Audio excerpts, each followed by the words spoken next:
Hi, welcome to Jovie's home. I post new videos every Tuesday and Thursday. Today, look at who is on our channel. Hello! This is Stacy. If you don't know her, she's also a fellow American mama living in the Netherlands. And today we're just going to talk a little bit about her expat experience, what you went through, how you felt about moving here, having a baby here. So if that sounds good to you, then why don't you come on in, kick off your shoes, and stay a while. I'm really glad you're here.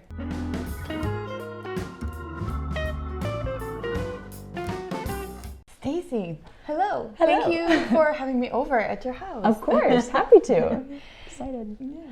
Do you want to tell us a little bit about yourself and how you came to the Netherlands and share a little bit of your experience? I would love to, yeah. So I initially met my husband actually on Instagram, and so that was my connection to the Netherlands to begin with. So he is Dutch, and we just we fell in love. Classic love story of our century, I guess. So I, after some time of dating and being together, we decided we needed to be living in the same place. So after we found out that I was pregnant, we started to speed things up a little bit, and my husband was still studying at the time, so that was part of the decision of wanting to specifically live here. So we're living in Gelderland, and been living here for a little over a year and a half now, I believe. Nice. Yeah. How do you find it here? Because I think you have a really unique situation where you don't live in like a high expat area. Yeah, that's true, yeah. How has that been for you? When you came here, I presume you didn't speak much Dutch. Right, that's true, yeah. I still speak only een beetje of Dutch, so it's been, because it isn't a really city or village area that does have a lot of other expats or even English speakers, primarily English speakers. It is, it can be challenging at times just to feel a little bit more like an outsider, like there's not a lot of people that I relate to around me, but I think that has been also a good challenge for me to be more open and to kind of push myself to meeting more people and also learning more Dutch. And I think, for me, I think now that I think about it, if I lived somewhere like Utrecht or Amsterdam or somewhere that there was a lot more people speaking English, I think there would also be a little bit less of a push for me to even want to eventually learn Dutch. And so I actually enrolled in a Dutch speaking course that I'm starting next month, and I've been learning a little bit of Dutch on my own as well. So I think that will help me integrate a little bit better than maybe I would have otherwise. So that's kind of my hope, where I'm starting off in these, the smaller areas that do have a little bit less people that I can connect with and relate to. I think that in the long run, hopefully it will help me connect in general good as well. So does your husband's family here in this kind of where you live in your area? Yeah. Are they nearby? Is that? Yes, we actually have, we have family quite close by. I think the farthest family is about 40 minutes away, but so it's not too bad of a drive. That's really nice to have them nearby and to be able to have them nearby, and just to have that support really close by is really nice. That's really nice when you come and you have a Dutch person who you're coming for, to have a little bit of that support. Again, it's a little bit different than other expat experiences where you maybe move for a job and then you don't know anyone. For sure. So. Yeah, absolutely. Yeah, just having that. And also Siep has a really close group of friends too that, we're really, really close with. So I feel like I was kind of cushioned with, really awesome family, really awesome friends before I even lived here. So that has definitely helped me tremendously. It's more, I think, still the process of What are you doing? My son is just walking under the table, just chomping. And he's adorable. He is so cute. But yeah, I think that is really, really helped my experience overall. And I think, so yeah, for now, my new challenge is kind of just getting that independence and having, my own,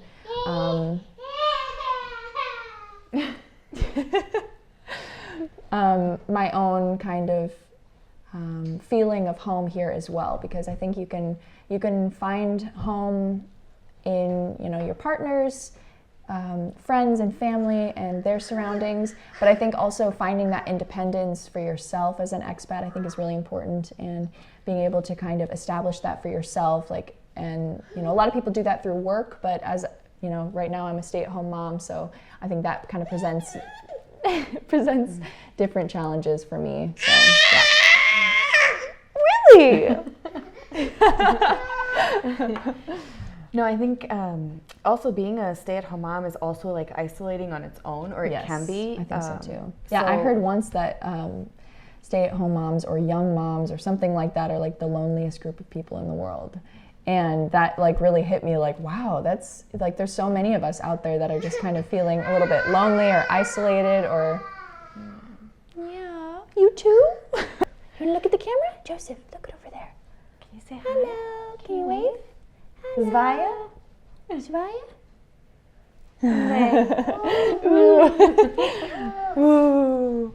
So can you tell us a little bit about how you came here, the visa process, what you had to do, and how that was? So when I came here with my tourist visa, so just with my passport, and the plan was, because I was allowed to stay here for 3 months on my tourist visa, we needed to basically almost outlive, not fully, but almost outlive the tourist visa in our wait basically for applying for the child-based visa. So with a child-based visa, you can't apply for that. You can't apply for the child-based visa prior to the baby being there already. So it was a little bit nerve-wracking because we weren't really sure how the process would go and if everything was going to line up perfectly, and with my due date and everything. So but we felt pretty lucky because it all lined up just as we could have hoped, and we made an appointment, I think, with IND. So yeah, that bought us time I think we had an extra month or so to be able to just basically continue to reside here while my son was just an infant, and then we were basically, we were through the child-based visa process. We had to get a passport for Joseph within the first week of him. Yeah, so that was a funny process in itself. Yeah. Trying to get a baby to, look at the camera and hold still and be awake, and so, but all in all, it went really smooth. We had to get the child-based visa because a partnership visa was not possible for us with still studying. So the child-based visa worked out really well though, and it was actually luckily the cheapest visa that you can get. So it was, there you go. Yeah, we felt pretty lucky with that one too. So everything, lined up pretty well for us after we kind of figured it all out. So maybe I should mention to the people who don't know, in the Netherlands, the visa or the citizenship of your child is dependent on the citizenship of the parents. So it's not like in the US where if you come and your baby is born in the US, they automatically get US citizenship. Right. So here, if you're visiting, let's say, I don't know, you're a couple from Serbia. Let's say you're from Serbia and you come here and your baby is born here, they don't get Dutch citizenship. They would have the Serbian citizenship if that's the parents. So now, so you have Dutch citizenship because of your papa, right? Mm-hmm. Yeah. Papa. And that's how then you were able, through Joseph, to apply for a Dutch citizenship. Exactly. So that's just to be clear for those of you, because every country is different. So right. Yep, that's true. Yeah. And as a mom of a Dutch baby, are you required to follow the you know, this inburgeringscursus. Do you know what that is? Yes. To follow like the path to becoming a Dutch citizen? Are you required for that? No, I am not required. To my knowledge, I'm not required. So you're speaking about the like the testing and that kind of stuff? Yeah, to my knowledge, that is not required of me as an American. But I guess I'm not sure if I fully understood that part of the process. Because I think if you come here as the partner on a partner visa of a Dutch person, then you are required to learn the language and do the testing. So it's interesting that as the mom of a Dutch person, you might not have to do the same. Yeah, I'm. The problem is we heard a lot of mixed information along the way in our process. I felt like there was a lot of times where things weren't so cut like clean, and we were just kind of hearing a little bit of mixed information. But I'm pretty sure as a Dutch, with the Dutch child, I'm pretty sure that I'm not required to.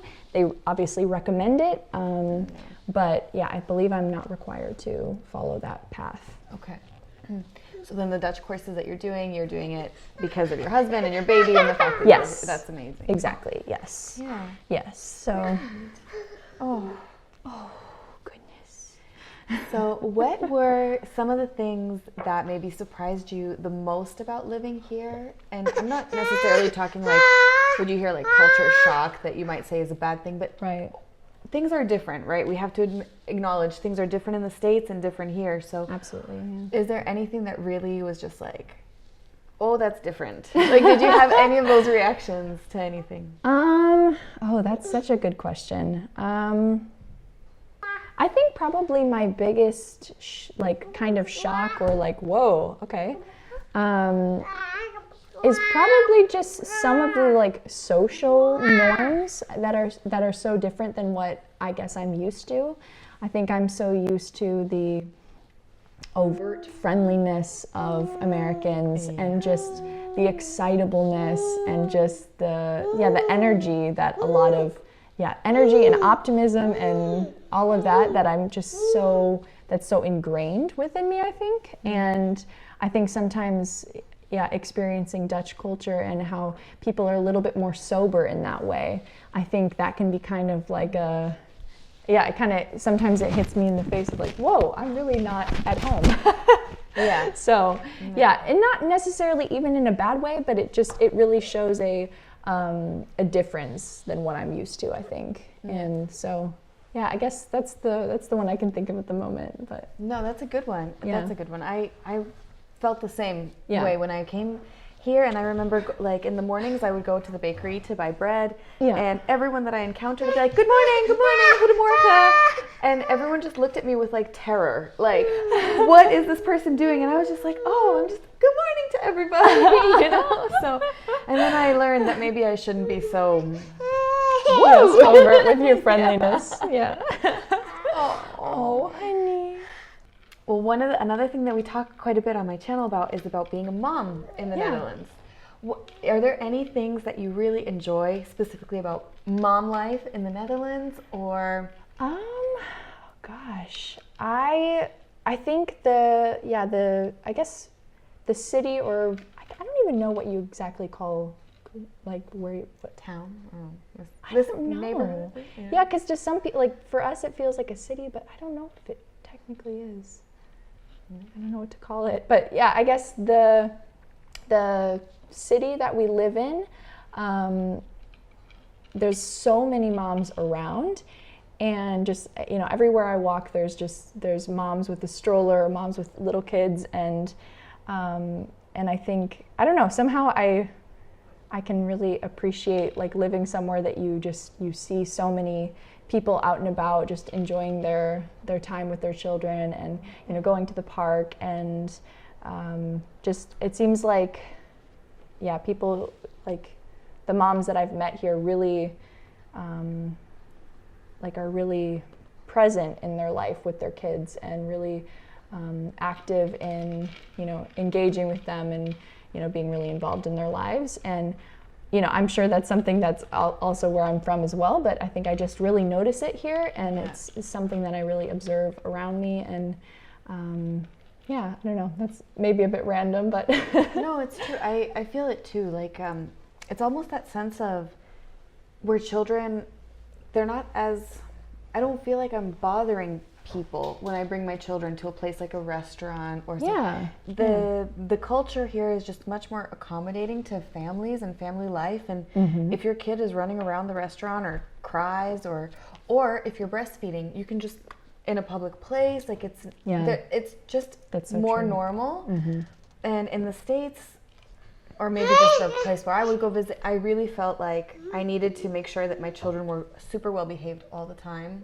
And if they weren't, then I was leaving the situation. Or so yeah, I hear what you, that feeling of just kids they're here, they're part of it. Sometimes they misbehave, we let them, and then we move on. No one's gonna suffer too much. I like that. For some reason it feels like children are also just like part of the life experience here, rather than being, I don't know, kind of separated in some way. Like, kind of how you mentioned, like the ease of going to a restaurant, or just, having them be around in, your daily life setting. Like it feels like there's more room for children here, or more acceptance of just, how children are, and, their tendencies and all of that. So.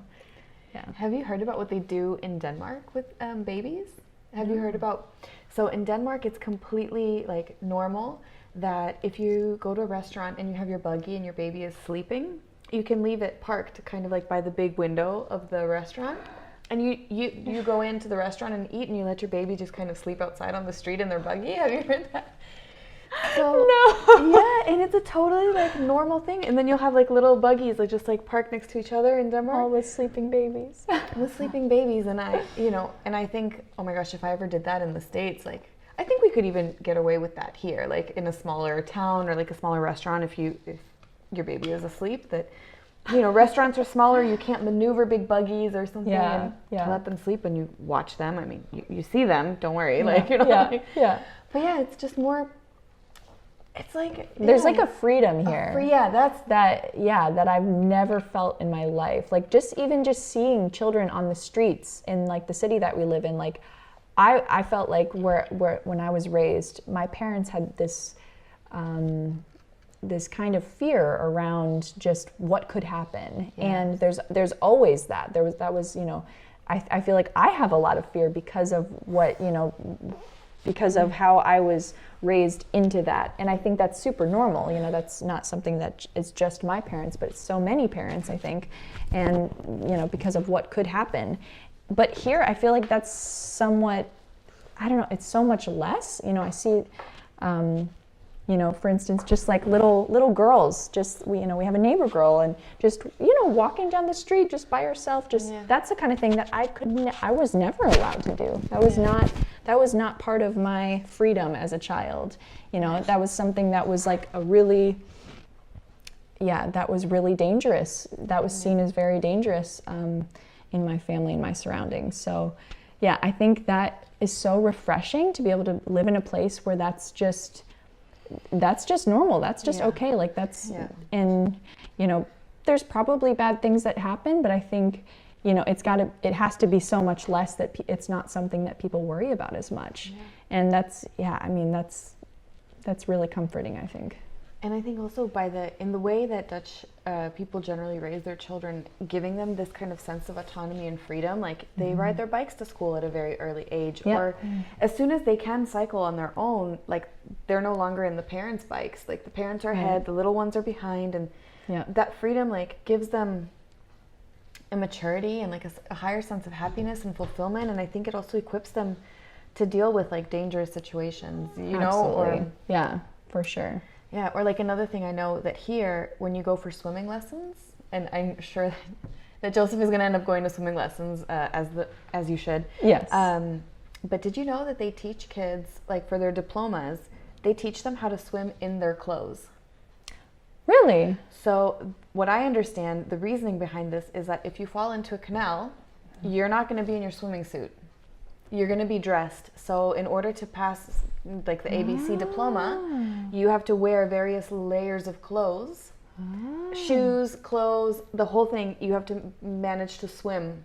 And that's like, it's like survival swimming, or like, Yeah. and they're teaching them really important life skills. It's not only about how's your form and when you can do this kind of swim, it's about can you survive if you fall into a canal. So yeah, that's so smart. Wow. I never, the attention to those types of things I feel like is really strong, I think, about the Netherlands specifically. It seems like, I think that it's so helpful that it is a small country, that so much attention can go into these areas, I think.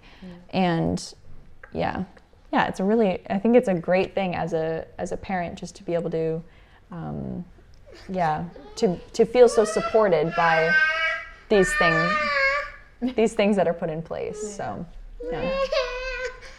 oh, baby. All right, well, Stacy, do you want to... Okay, you guys, we are doing a collab, right? So this is the video for my channel. What are we doing on your channel? I'm going to teach her how I make vegan sushi. So we're going to make that together, and so we're excited about that. I'm really excited because, you're vegan. Yes. And a lot of people on my channel have been suggesting that I try to do some more plant-based recipes, or there's, people are interested in that. Yeah, I think there's a movement towards being more environmentally friendly and friendly for ourselves. So I'm excited to learn from you. I've never done anything like this. Cool. Yeah, sushi is one of my favorite things to make because it's actually way more simple than a lot of people think it is. And it can just be so tasty, just made from veggies, and so I'm excited to teach you. So if you guys want to see that, make sure that you come on over to Stacy's channel. I will link it somewhere. I never know where, but it will be linked here. It will also be linked in the description. Great. And if you like this video, please go ahead and give it a thumbs up. What else do we say? Click the click the notification bell. Subscribe if you haven't already. Thank you guys so much for coming over. We hope you enjoyed this video, and we will see you in the next one. Bye. Can you say bye-bye? Can you say goodbye? Bye. Bye. He was just charming me this whole time. I'm a little bit in love. We need to introduce you to Luna. Yeah, good job. Bye. Bye.